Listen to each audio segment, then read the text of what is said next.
Good evening. खुदावंद के शुक्रगुजार हैं कि एक और दिन उसने हमें दिया कि उसकी हजूरी में इकट्ठे हो सकें और उसके कलाम से सीख सकें। कल हमने खुदावंद के कलाम में से मलाकी नबी का एक सहीफ़े का एक हिस्सा देखा था जिस पर हमने गौर करना शुरू किया था, और मैंने आपको कहा था कि इसको कल हम कंटिन्यू करेंगे। मेरी मुराद मलाकी नबी का सहीफ़ा, उसका 3रा बाब, उसकी 6ठी आयत से लेकर 12वीं आयत तक का जो बयान है उससे है। We will continue to look at these very fine verses contained in Malachi chapter 3 verses 6 till 12। खुदा को ठगने की बात हो रही थी। वो कादर मुतलिक है, उसको कोई कैसे ठग सकता है, लेकिन इंसान उसके भी तरीके निकाल लेता है। और खुदा ने कहा कि शुक्र करो कि मैं कंसिस्टेंट खुदा हूँ, ला तब्दील खुदा हूँ, नहीं तो जिस तरह से तुम और तुम्हारे बाप दादा मेरे आइन से मुनहरिफ होते रहे हैं, मैंने तुमको कब तक का फना कर दिया होता। I would have doomed you if I was not a consistent God. और तुम मुझे ठगते हो। उन्होंने कहा जी हम कैसे ठग सकते हैं तुझे? तो खुदा ने कहा दैयकी में और हदिया में। और यहाँ हमने फिर देखा था कि दैयकी है क्या? टाइथ। तो जैसा कि नाम से जाहिर है ये 10 से निकला है, 10 से निकला है। It has to do something with 10%। और मैंने आपको कहा था कि बनी इसराइल को क्यों दैयकी देनी पड़ती थी और क्यों वो सिर्फ 10% ही नहीं देते थे, उससे बहुत ज़्यादा दिया करते थे। अच्छा, एक बहुत बड़ी गलतफहमी है दैयकी के बारे में, जिसका मैं अभी से तदारुक कर दूं तो बेहतर होगा, वरना बाद में ये हमारे लिए उलझाव पैदा करती रहेगी। There is an inherent problem in tithing. वो इनहेरेंट प्रॉब्लम क्या है कि जब हम 10% दे देते हैं खुदा को, तो हम ये समझना शुरू कर देते हैं कि बाकी का 90% हमारा है। It belongs to us, the rest of the 90%। If you have that kind of a notion in your mind, that is absolutely unbiblical. अगर ये हम सोचते हैं कि 10% देकर 90% हमारा है, तो ये बहुत गलत तासुर है, ये बाइबल की तालीम नहीं है। हम ईमानदार होते हुए क्या समझते हैं, और हमें क्या समझना चाहिए कि 100% खुदा का है।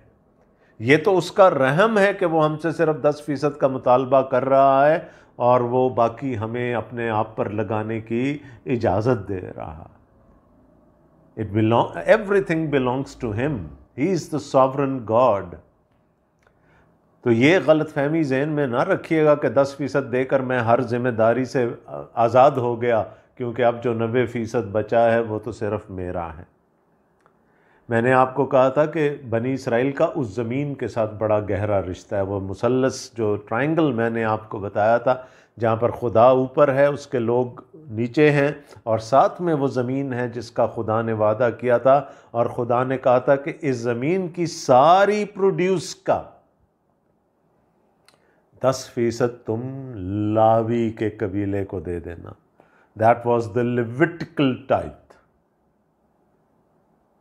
और क्यों दे देना? उनको मैंने कोई इनहेरिटेंस नहीं दी, कोई ज़मीन नहीं दी, उनको पालना तुम्हारी, बाकी जो हैं उनकी जिम्मेदारी है। सो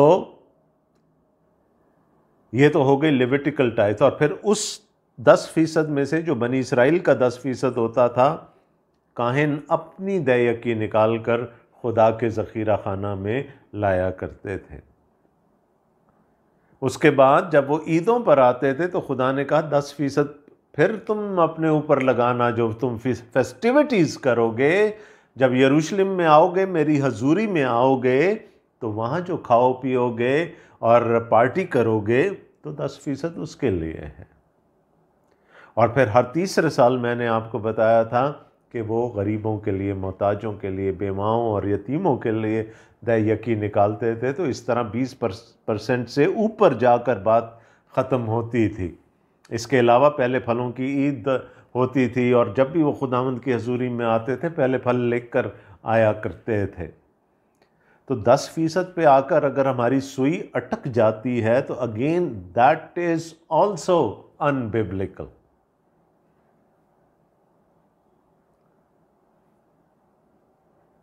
और फिर मैंने आपको कहा था जो 7वां साल होता था जिसमें ज़मीन को जोता नहीं जाता था,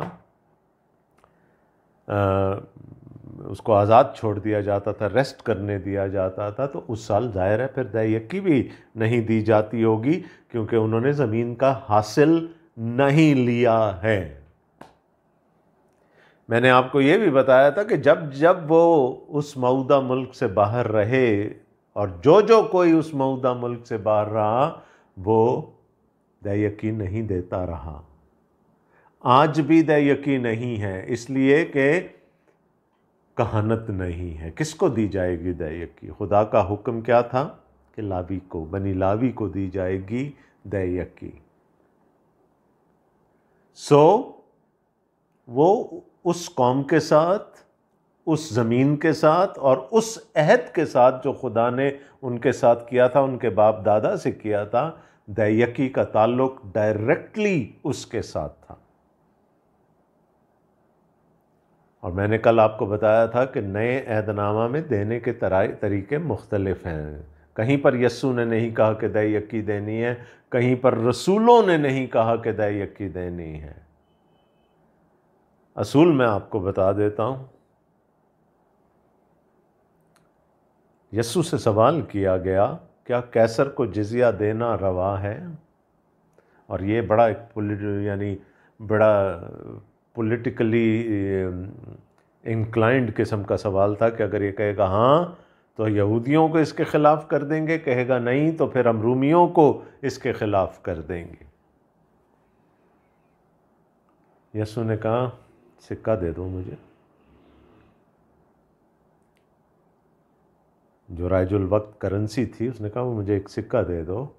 उन्होंने सिक्का निकाल कर दे दिया। यस्सु ने कहा, अब ये और बात है कि हैकल में वो सिक्का आया कहाँ से, कौन लेकर आया अपनी जेब में, ये एक दूसरी बहस है जिसमें हम नहीं पढ़ रहे। उसने कहा इस पर किसकी शबीह है, इस सिक्के पर? उन्होंने कहा कैसर की। तो यस्सु ने कहा जो कैसर का है वो कैसर को, और जो खुदा का है वो खुदा को दे दो। मैं इसको थोड़ा रीफ्रेज करता हूं, जिस पर कैसर की शबी है वो कैसर को दे दो, जिस पर खुदा की शबी है वो खुदा को दे दो। खुदा की शबी किस पर है? मुझ पर, आप पर। तो जब हम अपना आप खुदा को दे देंगे तो फिर हमारी पॉकेट पीछे नहीं रहेगी। फिर हम ये नहीं सोचेंगे कि 10% देना है, 5 देना है, 15 देना है, 20 देना है। फिर हम देंगे, पॉकेट पीछे नहीं रह सकती। और मलाकी ने भी नब्ज पर हाथ रख दिया। यहां पर अगर आप देखें कोर इशू क्या है? दय यकी में, हदिये में ठगना तो एक सिम्टम है ना बीमारी का, वो तो एक अलामत है बीमारी की। बीमारी है क्या? जैसे जब बुखार होता है तो बुखार किसी वजह से होता है ना, बुखार तो अलामत है। What is the root cause? और रूट कॉज क्या है? अगर आप आइए मलाकी नबी का सहीफा, उसका 3 बाब, तुम मेरी तरफ रुजू हो तो मैं तुम्हारी तरफ रुजू हूंगा। The root cause is that they had stopped loving God. अब मुझे नहीं पता कि आपकी ज़िंदगी का ये तजुर्बा है या नहीं, लेकिन इंसान होते हुए वी हैव कॉमन एक्सपीरियंसेस। एक सड़क पर खड़े हुए फ़कीर को, जिसको शायद मैं नहीं जानता और नहीं जानता, ज़ाहिर है वो फ़कीर है, 10 रुपए देते हुए भी मुझे तकलीफ़ होती है। कई दफ़ा ऑब्लिगेटेड फील करके इंसान दे देता है, बट मुझे आपका नहीं पता, I don't feel comfortable about it. लेकिन अगर मेरा भाई या मेरी बहन जो मुसीबत में है, तकलीफ़ में है, अगर वो मुझसे मांगे तो शायद मैं हज़ारों देकर भी मुझे तकलीफ़ ना हो। क्यों? इसलिए कि मोहब्बत है। मलाकी ने डायग्नोज कर दिया, खुदा ने डायग्नोज कर लिया कि प्रॉब्लम क्या है, मोहब्बत। यसू ने जो पहले हुक्म का खुलासा दिया था वो क्या था? तू खुदामंद अपने खुदा से अपने सारे दिल और अपनी सारी जान और अपनी सारी अक्ल और अपनी सारी ताकत से मोहब्बत रख। काश यसू उसमें ये भी लिख देते, ये कह देते, अपनी सारी जान, अपने सारे दिल, अपनी सारी जान, अपनी सारी अक्ल, अपनी सारी ताकत और अपने सारे पैसे से मोहब्बत रख। लेकिन यस्सु ने ये नहीं कहा। क्यों नहीं कहा? कि अगर मैं अपने पूरे वजूद से खुदा से मोहब्बत करता हूं, अपने सारे दिल से, अपनी सारी जान से, अपनी सारी ताकत से, अपनी सारी अक्ल से, तो क्या फिर मेरी जेब उसमें से बाहर रह जाएगी? नो। मैं जिसे मोहब्बत रखता हूं उसको देने में मुझे तकलीफ नहीं होती। मैं जिसे मोहब्बत नहीं रखता होती है।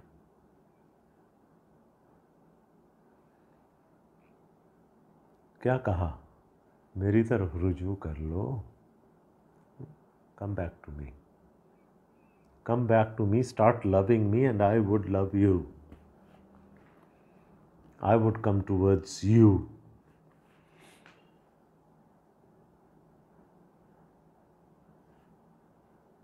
एक वो छोटे से महसूल लेने वाले का जिक्र है ना खुदा के कलाम में, जिसका नाम ज़कई था। जब खुदावंद यीशु मसीह को पा लिया, खुदावंद यीशु मसीह उसके घर में आ गए, तो क्या कहता? मैं अपना आधा माल गरीबों को दे देता हूँ। और जिनका ठगा है, जिनके साथ कोई धोखाबाजी करके मैंने किसी का माल ईंटा है, मैं खुदा की शरीयत के मुताबिक 4 गुना वापस करता हूँ। क्या कहा खुदावंद ने उसके बाद? आज इस घर में नजात आई है। उसको पता चल गया कि खुदा से मोहब्बत करने का ये रास्ता है। I have to give.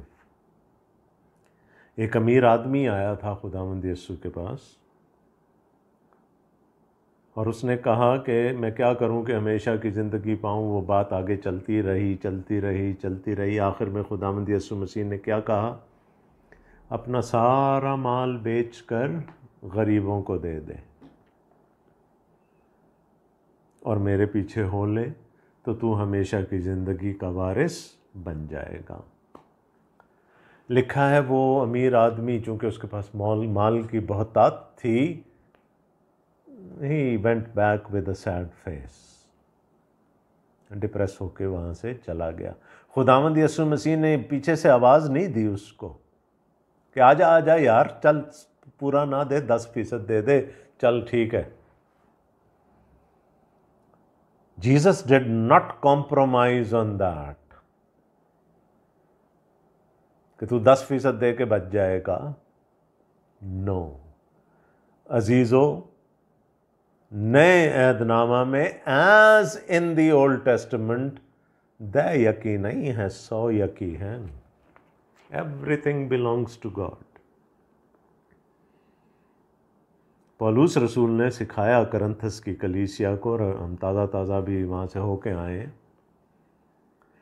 2 बातें कहीं पौलुस रसूल ने। एक तो खुश दिली से, खुशी से देने वाले को खुदा अजीज़ रखता है। अगर मैं उसको बोझ समझ के दे रहा हूँ, if I feel obligated to give, it's better not to give.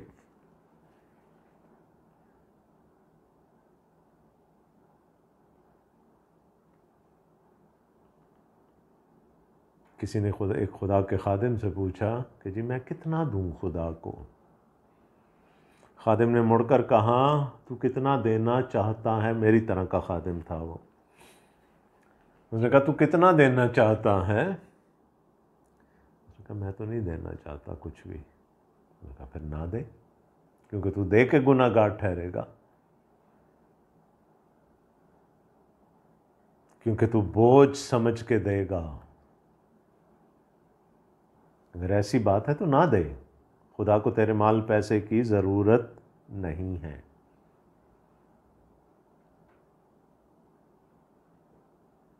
एक बात, खुशी से देने वाले को खुदा अजीज़ रखता है। और दूसरी बात जो पौलुस रसूल ने कही वो ये थी कि जो है उसमें से दो, जो नहीं है उसमें से ना दो। अगर मैं यही इंतज़ार करता रहूँगा कि जी मेरी सैलरी इस लेवल तक जब आ जाएगी मैं तब देना शुरू करूँगा, तो शायद वो कभी भी ना आए। हमारे पास जो है, हम जब उसमें से देना सीख जाएंगे तो फिर खुदावंद हमें बरकत ज़रूर देगा। अच्छा, ये बरकत का भी बड़ा अजीब सा एक कॉन्सेप्ट है। क्या है बरकत? आपके देने की फॉर एग्ज़ाम्पल क्या है बरकत? अगर हम इस बात पे थोड़ी देर के लिए बहस कर लें, क्या बरकत है, मैं क्यों देता हूँ? और मलाकी हमें इसका जवाब देगा। वो क्या कहता है? पूरी दायकी ज़ख़ीरा खाना में लाओ ताकि मेरे घर में खुराक हो, और इसी से मेरा इम्तिहान करो। रब्बुल अफ़वाज फरमाता है कि मैं तुम पर आसमान के दरीचों को खोलकर बरकत बरसाता हूँ कि नहीं, यहाँ तक कि तुम्हारे पास उसके लिए जगह ना रहे। इसको मटीरियल ले लिया जाता है बहुत दफ़ा।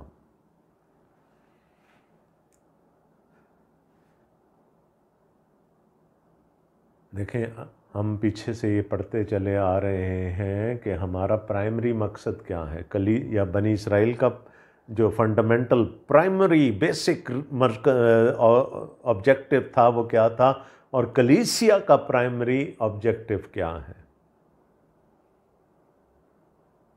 और हमने सीखा था खुदा की तमजीद। कहाँ कहाँ खुदा की तमजीद? चर्च के अंदर बैठकर? नो। खुदा ने कहा कौमों में मेरी तमजीद हो। It's the extension work of the kingdom. हैकल में इतना बड़ा दालान बनाया गया था गैर कौमों के लिए कि वो आएं, देखें, बनी इसराइल के खुदा की हशमत को देखें, जलाल को देखें। कलीसिया को कहा गया उनको नहीं बुलाना, तुमने जाना है उनके पास। गो, जाओ। अब इस जाने के लिए क्या चाहिए? एक तो बंदा चाहिए जो इस बात के लिए राज़ी हो कि मैं जाऊंगा। फिर वो जहाँ भेजा जा रहा है उसको वहाँ पर अपने आप को सपोर्ट करना है। पौलुस रसूल कहता है कि मैंने करंथस की कलीसिया को मैंने तुमसे नहीं मांगा, मैंने मकदूनिया की कलीसियाओं से कहा कि वो मुझे सपोर्ट कर दें। उसको सपोर्ट भी करना है, उसको फंड्स भी देने हैं। तो खुदा ने कहा जब यू गिव जेनरसली ताकि मेरा नाम कौमों में जलाल पाए, तो फिर जो फसल होगी इतनी होगी कि तुम सोच भी नहीं सकते। हम कहते हैं ना हमारे तो खत्ते भर जाएं, हमारे पास और आ जाए।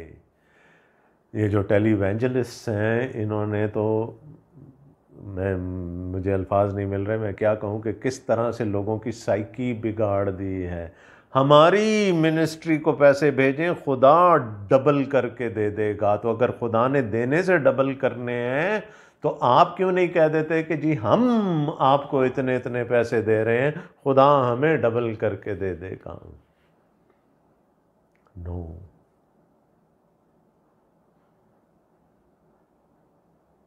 अगर हम खुद नहीं जा सकते खुदा के नाम को कौमों में उसके नाम की तमजीद करने के लिए, तो हम किसी को भेज तो सकते हैं। मैं फिर कह रहा हूँ, खुदा को हमारे उस पैसे की ज़रूरत नहीं है, सिर्फ हम अपनी मोहब्बत का इजहार करते हैं। अपने बच्चों के लिए हम क्यों गिफ्ट्स लेकर आते हैं? हम क्यों उनको अच्छी से अच्छी चीज़ देना चाहते हैं? इसलिए कि उससे हमारी मोहब्बत जाहिर होती है ना उनके लिए।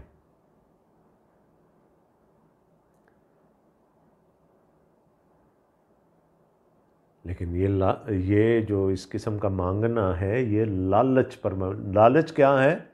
दोनों अतराफ का है ना। आप हमें दें क्योंकि हमारी भी बहुत ज़रूरतें हैं,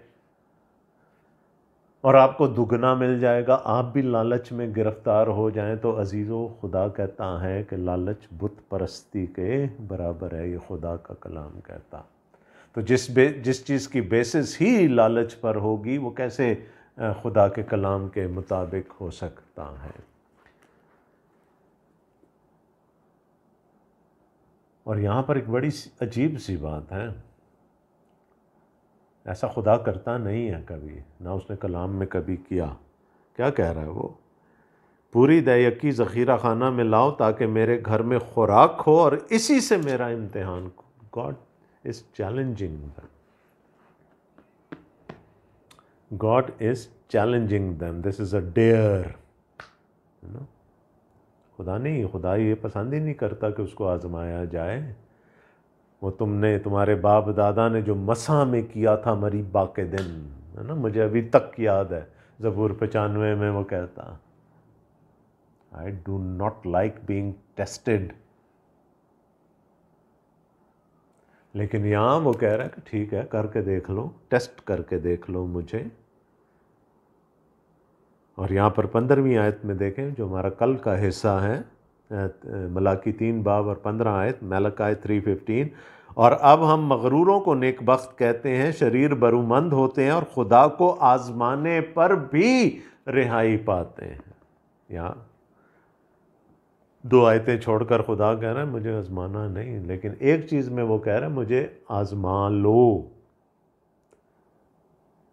है ना। तो ये कंसिस्टेंट नहीं है, ये बात कंसिस्टेंट नहीं है खुदा की ज़ात के साथ और बाइबल मुकद्दस की तालीम के साथ। लेकिन क्यों कह रहा है खुदा? इसलिए कह रहा है कि वो वही कर रहे थे जिसकी तरदीद पौलुस रसूल ने करंथस की कलीसिया के नाम ख़त में की, कि जो है वो दो, जो नहीं है वो ना दो।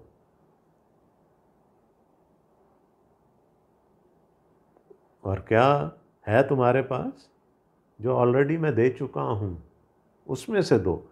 वो क्या कह रहे थे? तूने किस चीज़ में हमसे मोहब्बत की? तो खुदा ने कहा मैंने तुमसे मोहब्बत की। कहा तूने किस चीज़ में हमसे मोहब्बत की? खुदा ने कहा कि मैं तुम्हें बचाता चला आया। उन्होंने कहा तो क्या फ़ायदा हुआ, हमारी हालत तो देख ज़रा। खुदा ने कहा तुमने मुझे ठगा है। उन्होंने कहा हमने किस चीज़ में ठगा है खुदा? वो क्या कह रहे थे? पहले तू दे, फिर देख हम कितना देते हैं, फिर देखना कि हम छप्पड़ फाड़ के हम फिर तेरे ज़ख़ीरा खाना में चीज़ें लेकर आएंगे। पहले दे। उनका ये ख्याल था कि उनको अभी तक खुदा ने कुछ नहीं दिया। खुदा उनको असीरी से छुड़ा लाया, उन्होंने इतनी सी मेहनत नहीं की उसके लिए, इतनी सी कोई जंग नहीं की, असीरी से छुड़ा कर ले आया खुदा। वो जो उनके बाप दादा थे, उनको तो सारी ज़िंदगी वो बार बार याद दिलाता रहा, मैं खुदावंद तुम्हारा खुदा जो तुम्हें ग़ुलामी के घर से छुड़ा लाया। खुदा बार बार याद दिलाता है। आप ये भी भूल गए हैं कि खुदा हमें उस असीरी से छुड़ा कर लाया है, खुदा ने हमें अपने बाप दादा के मुल्क में बसाया है। इनका ख्याल क्या था कि खुदा ने अभी हमें उतना नहीं दिया जितना उसको देना चाहिए था। That was the problem. और ये प्रॉब्लम है क्यों? ये तो सारे सिम्टम्स हैं ना जो मैंने पहले कहा। प्रॉब्लम है क्या? खुदा से मोहब्बत नहीं है। इफसस की कलीसिया से भी खुदा ने यही गिला किया था, तूने अपनी पहली सी मोहब्बत छोड़ दी। खुदा से मोहब्बत हो तो फिर इंसान पूछता नहीं है कि मुझे देना है या नहीं देना। फिर हम अपना पेट काट कर भी शायद दे देंगे, और खुदा उसी किस्म की गिविंग को पसंद करता है जो सैक्रिफिशियल हो। देखें, अगर किसी की सालाना इनकम ही 3 लाख रुपए है, उसको अगर दैयकी देनी पड़े तो 30,000 रुपये होंगे, और उसको पूरा साल 2,70,000 रुपये में गुजारा करना है, जो कि उसके लिए चैलेंजिंग होगा। लेकिन अगर कोई 30 लाख कमाता है, उसको 3 लाख देना पड़ जाता है, तो उसके पास अभी भी 27 लाख रुपए पड़े हैं गुजारा करने के लिए।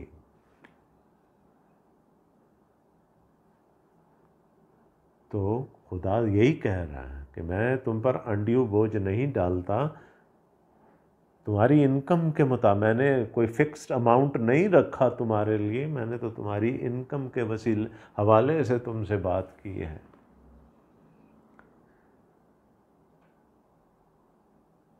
आज भी ऐसे लोग हैं। मैं एक साहब से मिला जिन्होंने मुझसे कहा कि जी मैं तो खुदा के साथ बिजनेस करता हूँ, मैं अपने लिए 10% रखता हूँ, 90% मैं खुदा को देता हूँ, और खुदा मुझे ब्लेस करता है। और वो ब्लेसिंग कहाँ से आती है ये भी सबको पता था। तो बिजनेस नहीं करनी हमने खुदा से, हमने खुदा को आजमाना भी नहीं है। It's an act of love, it's an act of sacrificial love, कि जब हम खुदा के सामने रखते हैं, हम ये नहीं करते कि अगर हम ये करते हैं कि महीने के पूरी आमदन का और अखराजात का हमने तखमीना लगा, अच्छा चलो ये बच गए हैं, ये हम कलीसिया में चर्च में दे देते हैं। खुदा को ऐसा देना पसंद नहीं है। खुदा कहता है, पौलुस ने कहा ना करंथस की कलीसिया को, हफ्ते के पहले दिन ही अलहदा कर लेना, और उसी वक़्त खुदावंद, ऐ खुदावंद ये तेरा है, अब तू मुहैया कर,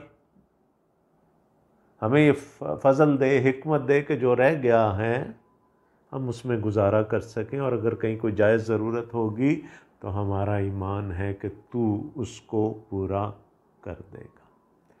पुटिंग गॉड फर्स्ट, हमारी प्रायोरिटीज़ के मलाकी के सहीफ़े में हम ये चीज़ें पढ़ते चले आ रहे हैं।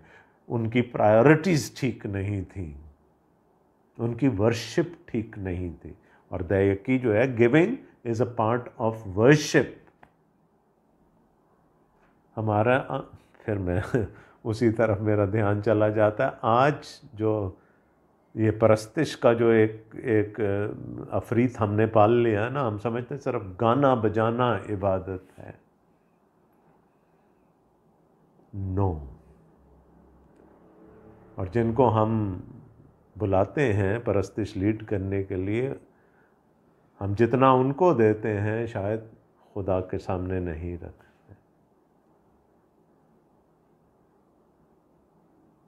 देना इबादत है।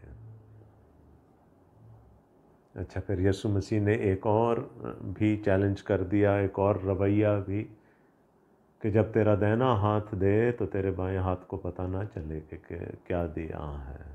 खामोशी से, दिखावा करके नहीं। तो खुदा कहता है कि फिर अगर ऐसा होगा, अगर तुम मेरी तरफ रुजू, पहला स्टेप क्या है? पैसा नहीं है, पहला स्टेप नहीं है, खुदा पैसा नहीं मांग रहा हमसे। पहला स्टेप क्या है? मेरी तरफ रुजू हो जाओ। और हम इस बात को छोड़कर और आखिरी आयत पर जाके ओ देखें जी खुदा ने वादा किया है कि अगर तुम पूरी दयकी ज़ख़ीरा खाना में लाओगे तो मैं आसमान के दरीचे खोल कर तुम्हें बरकत दूंगा। नो, दैट इज़, अगर मोहब्बत नहीं और ऐसा हम कर भी लेते हैं तो कोई आसमान का दरीचा नहीं खुलने लगा। पहला काम क्या है? रुजू करना खुदा से। We have to come to the Lord with the spirit of worship. क्या खुदावंद, ये मैं हूँ जिस पर तेरी शबी है, मैं अपने आप को पहले तेरे हुजूर में लाता हूँ। हाँ, मेरी पिछली पॉकेट में मेरा वॉलेट भी है, वो भी मेरे साथ आया है, उसको घर छोड़कर नहीं जाना। तो अगर हम देंगे और हमारे देने के वसीले से कहीं खुदावंद की किंगडम की एक्सटेंशन का, बादशाही की के फ़रोग़ का काम चल रहा होगा और वहाँ पर रूहें जीती जाएंगी, वहाँ पर फसल कटेगी, वाह, इससे बड़ी बरकत और क्या हो सकती है। हाँ, मैं जिस्मानी बरकत की नफ़ी नहीं कर रहा, खुदा देता है, खुदा देगा, लेकिन उसको कंडीशनल नहीं है, वो तो गैर ईमानदारों को भी मिलती हैं। मेरी और आपकी स्पेसिफ़िक बरकत क्या है? उसने पहले हमें नजात दी है और उसके बाद उसने हमें इस काबिल बनाया है कि हम उस नजात को दूसरों तक लेकर जा सकें। और अगर हम अपनी ज़िंदगी से या अपने माल पैसे से ऐसा कर पाते हैं तो इससे बड़ी नेमत और कोई नहीं हो सकती, इससे बड़ी बरकत और कोई नहीं हो सकती कि खत्ते भर जाएं, खुदा के खत्ते भर जाएं, खुदा का ज़ख़ीरा खाना भर जाए। यसू दयकियाँ इकट्ठे करने इस दुनिया में नहीं आया था। यसू वो जो बीमार हैं, वो जो गुनहगार हैं, उनको खुदा की बादशाही में दाखिल करने आया था। We have to set our priorities right. इसीलिए यसू ने कहा था ना, पहला काम क्या है? तो खुदावंद अपने खुदा से अपने सारे दिल और अपनी सारी जान और अपनी सारी अक्ल और अपनी सारी ताकत से मोहब्बत रख। अगर वो क्यूब अपनी जगह पर फिट हो गया है ना, अगर बुनियाद में वो वाली ईंट लग गई है तो फिर पूरी इमारत खूबसूरत बनेगी। फिर ये सवाल ही नहीं पैदा होगा हमें कितना देना चाहिए। और फिर हम तो कहते हैं जी हमारे अंदर खुदा का पाक रूह रहता है, तो पाक रूह भी तो उभारता है ना, पाक रूह भी तो गाइड करता है, बताता है। या पाक रूह सिर्फ उसको हमने सिर्फ शोबदाबाजी तक महदूद करके रख दिया। वो क्या कहता है?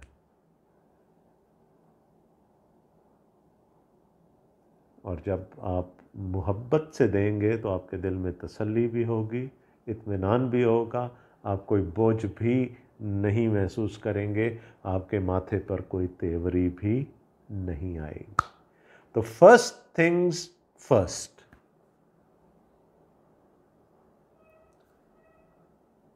Turn to the Lord, that is the first and foremost thing. और मैं तुम्हारी खातिर टिड्डी को डांटूंगा और वो तुम्हारी ज़मीन के हासिल को बर्बाद ना करेगी और तुम्हारे ताकिस्तानों का फल कच्चा ना झड़ जाएगा, रब्बुल अफ़वाज फरमाता है। और सब कौमें तुमको मुबारक कहेंगी क्योंकि तुम दिलकुशा मुमलिकत होगे, रब्बुल अफ़वाज फरमाता है। देखे तो देखो क्या है अजर, क्या है अजर? ये नहीं कि तुम्हारे बैंक बैलेंस बढ़ जाएगा या तुम्हारा घर भर जाएगा। अजर आखिरी आयत में है, और सब कौमें तुमको मुबारक कहेंगी। और अगर मुझको मुबारक कहेंगी या हमको मुबारक कहेंगी तो वो किसको मुबारक कह रही होंगी? हमारे खुदा को। तो थोड़ा सा फोकस चेंज करने की ज़रूरत है, थोड़ा सा पर्सपेक्टिव चेंज करने की ज़रूरत है and things will start falling into place themselves. God bless you. Amen.